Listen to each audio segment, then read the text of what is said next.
again to everybody. This is Michael here, and today we're going to look at multiple graph questions. So in the past I don't think I explained myself properly, so what I want you to do is I want you to write an answer for this question, but you are going to compare your answer with what I tell you in the rest of the lesson. Then I will give you a different question which I want you to put in the comments below the video. So first of all, as always, depending on how far away your exam is, if you have a long time, then take your time and make sure that you're implementing Chris's strategies. If your exam day is approaching, you should be doing this in 20 minutes. So just pause the video for me, write your answer to the question in front of you, and then play the video when you're ready. So I'm going to presume that you all have your answers in front of you, and I'm just going to talk you through the actual essay and the way I would answer it, and the kind of the typical mistakes that I would expect, and you just compare what you have with what I'm saying. So obviously the first thing you needed to do was paraphrase the question, and I don't think that would have offered a great deal of difficulty for most of you. So what we have on the screen right now is the original question statement, and then I will just show you my paraphrase. So I simply said the bar charts illustrate the main reasons, so again main reasons for primary purposes, that was just direct synonyms. So the main reasons why people from Britain, instead of British people, went abroad in 1999. So leaving their country, went abroad, and then I just copied that in 1999, and the percentages of them who returned within 1 week.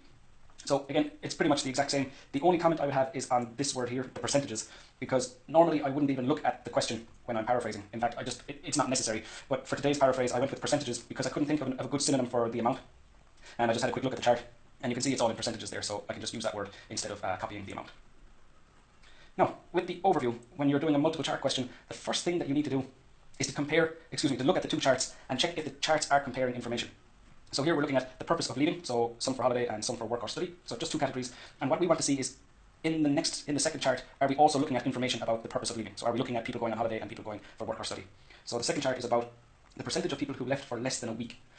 So we can see that really the information in both charts has absolutely nothing connected, except for it's based on the same people in the same year, but it's not really based on the same categories. So essentially these charts are not related except for where the information came from. So this is very important when you're writing your overview, because if the case was that the information was the same in both charts, you would have no choice but to find some kind of comparisons and some contrasts between the two charts. So for example, if the chart on the left was purpose of leaving the country in 99 and the chart on the right was purpose of leaving the country in 2009, then you're looking at the same information in both charts, and you would have to make comparisons in your overview. So really all you need to do here, because it's different, is your first main feature will be outlining what's in front of us in that, okay, the green line. So holidays kind of decreases with age, work and study increases with age. And then in the second chart, your second main feature is just going to be that kind of, as you go up through the age groups, the number of people leaving for less than a week goes down until 25 to 30, and then starts to increase again with the age groups above, as the age groups increase. So one thing that I imagine people would have problems with is that very often when we're looking at charts like this, along the bottom, you have the age groups, and it's only for 1 year.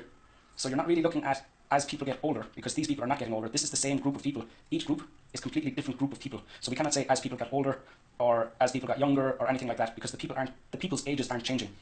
So just be very careful that you're not trying to describe it the way you would with a line chart. With a line chart that's over time. This is not over time, this is static, so this information cannot be described as people got older. But essentially, as long as you're just saying it in the way that as the age of people gets older, there is a tendency to travel abroad for work or study more, something like that.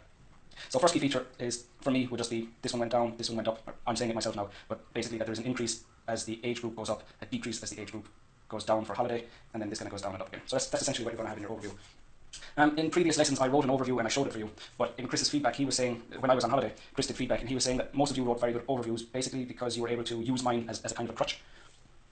So I'm not going to write the overview for you today, I just want you to kind of get the concept of what I'm saying, and I want you to apply that yourself to the question at the end of the lesson. So this is your question.